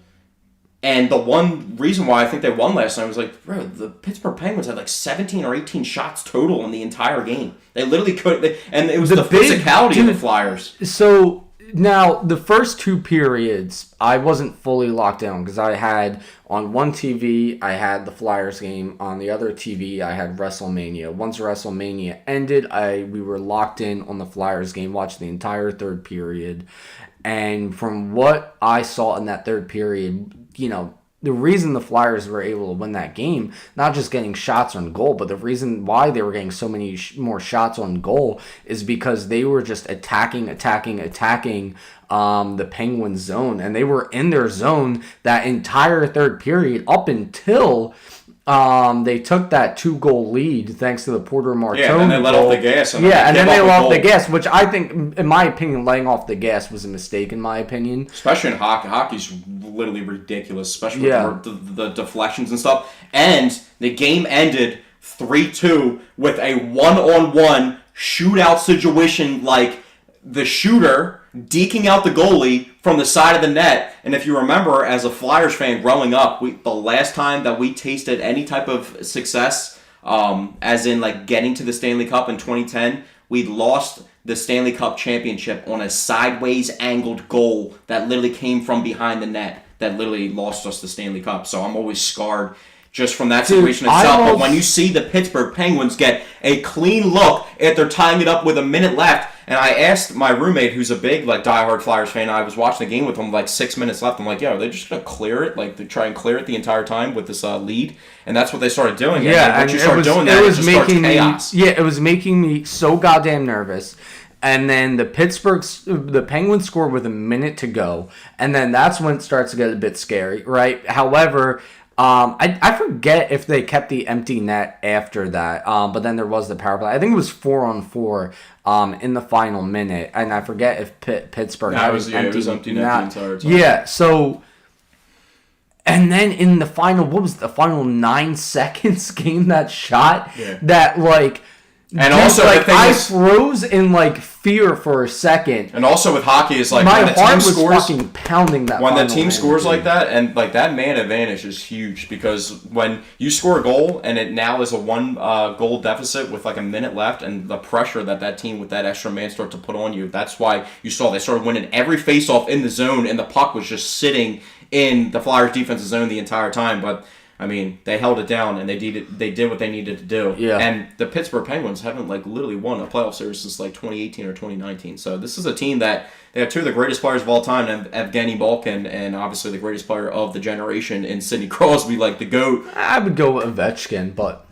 I mean, as an overall player, I would say that Sidney Crosby is a little bit better, but obviously, I mean, you pick or choose your 2 guys. It's like Kevin Durant and LeBron James, pretty much. I mean, LeBron's better than Kevin Durant, but I think the conversation between those 2 guys is a little bit closer. But for the Flyers, that like Philadelphia, I'm not going to mask myself as like the biggest hockey guy, but I love hockey. I played lacrosse growing up, so actually, when I played Washington Township, you're like a neighbor of Washington Township, correct? Soul guy growing up. Well, I grew up in Washington Township. You would have went to Washington Township High School if you didn't go to GCI Tech? That is correct. So, I played Washington Township in lacrosse, because I played lacrosse pretty much, hockey on grass. You talked a lot of shit on it last week, but on the last podcast saying some crazy shit. But what did I say last week? You said that lacrosse players were literally pussies. You literally I'll fuck up any lacrosse player. Yeah, my friend was a Penn State lacrosse captain. I'll call him up right now.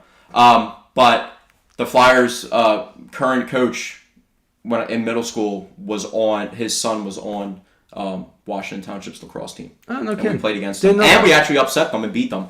But that's also, it's like cool to see this era of Flyers hockey have success, because Danny Briere's calling the shots. And he's like a Flyers, like, for us people our age, like, he's a Flyers, like, player legend. Oh, to see him calling the shots in the front office now. Yeah. And then have a guy like Tocchet, who was a former player himself. It's like, dude, like, this is like... And did you see what Tocchet said? No. Like, I want to see them had that Penguins hate. Like, he's like that Joe Mazzulla for the Flyers. Okay. Like, dude, like, I'm fully on board. Their last coach was, like, suspending players for no reason, messing with play time of certain guys. But he was Italian. Italian. Yeah, but I mean... He had a vowel at the end of his last name. But I think just as Philadelphia, just as, we follow these other 3 sports obviously more heavily, but now they've gained the respect of, a lot of people say, like, oh, you hop on the Flyers bandwagon. The Flyers have, like, really have been in the background. It's like, they went through that the Eagles kind of did it a little bit too, but they're always the kings of the town. That Philly stretch from 2011 to 2018 was horrific. 2012, yeah. I mean, 2011 is when it all flared out, and we were supposed to be really good. That was right around when the Eagles were getting bad, when they had the dream team. That was their best regular season of all time. The Sixers were right around that time. They all had that time period where they didn't have the respect, but like the Phillies, won a championship a couple of years ago. The Sixers had Allen Iverson. For those 5 years, Philadelphia was a baseball city. For those 5 years, from 2008 to 2011, Philadelphia was a baseball city. Yeah, but all those teams were, like, we're talking, like, the worst teams in the league for years on end. The Sixers were so bad. During the Phillies had Cameron up as their power hitter. During the era of 2012 to 2016, it was just pure misery in Philly sports. Yeah. They all sucked. So, like, the Flyers, what they were going through, like, not, like, because they added Matvei Dichkov, like, really had people riled up, like, when he came onto the team last year and then produced 26 goals in his rookie season. Just got to the threshold of another 20-goal season at the end of this season. But the Flyers kind of, like, were just skating around in a way, as opposed to, like, the Sixers were the worst team in the league. And the Flyers, just like, hockey's a different sport. It's just crazy. You never know. The Flyers could look like on paper and they're not going to be that great. Like, this season, they're wearing the sleeves, 3.8% chance around the Olympic break for them to make the playoffs, and they wore the sleeves going into Game 1, and that just shows the type of team they are. But they weren't ever, like, going at the very bottom, but all these other Philadelphia sports teams reached that because of poor management of the teams. But I say that for the bandwagon because... They had the one bad year in 2012. Outside of that, actually 2020 as well. But they got on the back burner because of how popular Philadelphia sports media is with these other teams. But the Flyers, they kind of were touching around that where they weren't doing enough to have respect, and then they already were behind the 8 ball, just being the hockey team of the town with some of these other town if you're a Canadian, imagine how big a hockey fans and Flyers fans would be if, we lived in Canada. You know what I mean? Well, there was, during that stretch of misery in Philly sports, there was 1 year, I forget what exact year it was, but there was 1 year where the Flyers were the only Philly sports team to make the playoffs. Well, that's what I was saying is, during when all those other teams were bad, the Flyers were, not as bad as all those other teams. They were kind of holding the weight and dragging weight, but they didn't get to, any huge, big moments in the town. But a lot of people are like, oh, why are you jumping on the bandwagon now? It's bro, we've went through it with all the sports. I'm just a diehard. My dad's a 45-year head football coach. I've always loved football. Eagles are one of the most popular teams there is everywhere. The Eagles could go 0-17 for 5 straight seasons, and I'm watching every single minute of Eagles football. Yeah. Sixers can win 9 games, and I love basketball so much. I've always have loved basketball as a whole, just not just the Sixers, just all of basketball, but the Sixers as well. I'll always watch them. Phillies, there was a time period where I wasn't paying as much attention to the Phillies because they were that bad. Yeah, the Flyers weren't really gaining the respect of the town for them to be consistent viewership of Philadelphia sports fans as opposed to what was going on with the other teams. And now it seems like we're not going to compare the other sports because we just want to be 4 for 4s, and that's just what it is at the end of the day. But they have an opportunity to where they could get themselves back on the totem pole of notoriety to back to that Sixers level, where we're hype about VJ Edgecombe as the number 1 overall pick. We also got Porter Martone, who's becoming a household name. We got Matt K. Meachgolf. We have Travis Konechny, who's been in the fold forever. They're carving back themselves off the spot in Philadelphia sports where we don't have to just kind of force. I know you're a soccer guy, but we should not be talking about the Union in place of the Flyers. You know what I mean? Well, no, I mean for a few years, the Union absolutely deserved more attention than the Philadelphia Flyers. They were, they were the best team in the East in the MLS. They should have won that cup, but no. With how good the Union were, they deserved more attention than the Flyers at that point in time. Now the Union look awful. I know, but I'm just saying, when we look at it on paper, we should be hyping up the NHL team when they're playing correctly. When they're playing correctly. But when you look at how bad the Flyers were and how good the Union were playing, I think it was warranted that the Union were to get more attention than the Flyers at that period in time. But I think we made a joke about it one podcast where we never talked about the Flyers up until that point, and that was 80 podcasts in, and it took for us to give them. It finally took us episode 132 of the podcast to give them 10, 15, 20 minutes as we budget our time usually of an hour of 30-minute segments between all the other sports, and we're giving them that type of love, and we'll probably moving forward that's probably what it's going to be close to. If they're still in the playoffs a week from now, which I fully expect them to be, then we'll give them even more time next week. How would you feel if this is the situation that would play out? Both Game 7s for the Sixers and the Flyers would be on the same day for round 1. That sounds like a recipe for heartbreak. Absolute emotional distress. Yeah. You celebrate one team losing than the other, or that one night where I feel the Phillies lost the World Series. As confident as I am in the Flyers winning the series, if they play a Game 7 the same night as the 76ers, just the way Philly sports usually goes, I would fully expect them to both lose that Game 7. In the most possible, most horrific way. You think Kawhi Leonard's shot was bad? In the most horrific way. You think Kawhi's shot was bad? In the most horrific way. You're in for something completely different. The Sixers will blow a 20-point lead, and the Flyers will lose to a goal in the final 10 seconds. We'll have a Chris Webber timeout situation somehow or something happen. Yeah. But that about wraps it up for the Paisan Sports Podcast. I have one last segment to throw on you guys. We have formerly Elevation 5280 Sports, now Recliner Media. So with that being said, we have to give 52.8 seconds of time to Colorado sports right now. Let me put the timer on. So 52.8 seconds, we're going to go through the Colorado landscape and go. Jalen Waddle trade in the offseason, how much better does that make the Broncos? That's a really good move for them. We're a quarterback away in the playoffs this year versus the Patriots, and they didn't really have a receiving threat the whole year, and Bo Nix is pretty good. Yeah, I like what I see out of Bo Nix. You add a guy like Jalen Waddle, I think that makes them a much more legitimate threat. Nuggets. Wolves. Fuck them. How far do the Nuggets go in the playoffs? Just be honest, though. Just be honest. Like, Lakers are banged up. Spurs are good. The Thunder are the Thunder. We know that. Yeah, I mean, listen, when you have the Spurs and the Thunder both in the playoffs, I don't give much confidence to the Nuggets. Okay. Colorado Rockies. Mickey Mantle. Mickey Maniac. How many home runs does he hit? Hurry up. 25. I stopped it at 51.8 seconds, so. Yeah, you any one last second comment? Ready, go. Nothing. I got nothing. I got it at 52.8, but there's a 4 there. But we can round that down since it's not 5, so I actually did my job there. But that wraps it up for the Paisan Sports Podcast, episode 132. We're going to go watch the Sixers as it's about to begin. And, yeah, we'll possibly have some, TikTok videos coming out with some live reactions to the game if anything crazy happens, which I expect chaos and fireworks and popcorn. So, thank you guys for tuning in, and we'll be back to either, with tears in our eyes with what the Sixers do to us this next week, and if the Phillies keep losing, and if the Eagles don't make the right picks. But one thing we can hang our hats on is those fucking Flyers, man.